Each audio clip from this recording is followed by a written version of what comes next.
وختونه ساعتونه داسې دي چې په هغې کې الله رب العزت د خپلو بندګانو ټولې دعاګانې ضرور قبلوي، هیڅ کله یې نه رد کوي.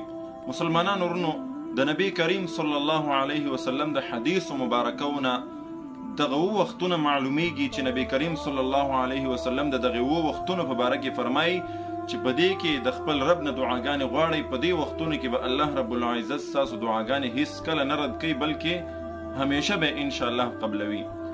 ډېر خلک پوښتنه کوي چې یاره موږ دعاګانې کوو او زموږ دعاګانې نه قبلیږي. ګوره اوس چې دا کم وختونه بیانیږي او کم وختونه زه تاسو ته په دغه ویډیو کې درښایم د نبی کریم صلی الله علیه وسلم ښودلی شوي وختونه، په دغه وختونو کې د دعا اهتمام کوئ، انشاءالله الله رب العزت به ستاسو دعاګانې ضرور قبلی. هغه وختونه کوم دي چې په هغې کې الله رب العزت ستاسو دعاګانې به قبلی، نو دغه ویډیو مکمل وګورئ او ډېر په غور او فکر سره وګورئ او کوشش وکئ دغه ویډیو باندې ځان پوهه کوئ او دغه وختونه وپېژنئ او د نورو مسلمانانو سره ضرور شریکه کوئ. مسلمانانو ورونو، د هغې وختونو نه اولنی وخت چې کوم دی چې الله رب العزت پکې ستاسو دعاګانې قبلی، هغه دی د اذان او د اقامت ترمنځ چې دا کم وخت دی. نبی کریم صلی الله علیه وسلم فرمایي چې کله اذان وشو، د اذان او د اقامت یعنی د جمع ترمنځ چې دا کم وخت دی، په دې کې تاسو خامخا د خپل رب نه دعاګانې غواړئ، الله رب العزت به درته قبلی. او که څومره وخت پکې وي د اقامت او د اذان ترمنځ 10 منټې 15 منټې نیمه ګنټې چې هر څومره وخت وي، په دې کې دعاګانې غواړئ د خپل رب نه، انشاءالله الله رب العزت به قبلی. دویم هغه وخت چې الله رب العزت پکې دعا قبلی هغه دی سجده. کله چې تاسو په حالت د سجدې کې نوافل لمونځ کوئ یا همداسې یو سجده ولګوئ، الله رب العزت ته په دغه سجده کې د الله رب العزت نه دعاګانې غواړئ. ځکه حدیث مبارک کې راځي نبی کریم صلی الله علیه وسلم فرمایي چې بنده الله رب العزت ته د سجدې په حالت کې ډېر زیات نږدې. نو چې کله تاسو په سجده کې خپل رب ته تاسو ډېر نږدې یئ، دغه ټایم کې د خپل رب نه غواړئ څه چې غواړئ، الله رب العزت به درکوي انشاءالله. دریم هغه وخت چې دعا پکې الله رب العزت قبلی هغه د جمعې ورځ ده. حدیث مبارک کې راځي چې د جمعې په ورځ تاسو خصوصا د عباداتو او د دعاګانو اهتمام کوئ. د جمعې په ورځ یو خاص وخت، یو خاصه لمحه راځي چې په هغې کې الله رب العزت نه خپل بندگان څه وغواړي نو الله رب العزت یې ورکوي. بیا علما کرامو هغه وخت ښودلی دی چې هغه کم وخت دی، کم ساعت دی د جمعې د ورځې چې په هغې کې الله رب العزت د خپل بندگانو دعاګانې قبلی.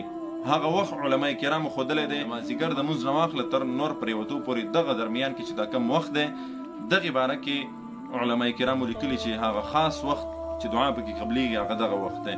ورپسې څلورم نمبر هغه کم وخت دی چې دعا پکې الله رب العزت قبلی، هغه دی کله چې دا بانګي یعنی چرګ آواز وکړي، په دغه وخت کې الله رب العزت چې دی د بنده دعاګانې قبلی. او ورپسې پنځم نمبر چې کم دی هغه د اذان وخت دی. کله چې اذان کیږي، جماعت کې اذان شروع شو، دغه ټایم کې د الله رب العزت نه دعاګانې غواړئ، الله رب العزت به ستاسو دعاګانې قبلی. ورپسې شپږم نمبر د باران په وخت کې، کله چې باران وریږي دغه وخت کې د الله رب العزت نه دعا غواړئ، انشاءالله الله به ورته قبلی. او اووم نمبر څوک چې وي د شپې ودی او एकदम د سترګې کولاو شي او راپاسېدې، په دغه وخت کې د خپل رب نه دعاګانې غواړئ. دغه وخت کې الله رب العزت ستاسو دعاګانې قبلی. او چې څنګه راپاسېدې لا اله الا الله وحده لا شریک له له الملک وله الحمد وهو على كل شيء قدير سبحان الله الحمد لله الله اکبر اللهم اغفر لي. نبی کریم صلی الله علیه وسلم فرمایي چې څوک د شپې ودی او اچانک راپاسېد او دغه کلمات یې ویلې کوم چې ما تاسو ویلې، نو دغه ټایم کې دی چې د خپل رب نه څه غواړي الله رب العزت به ورکوي.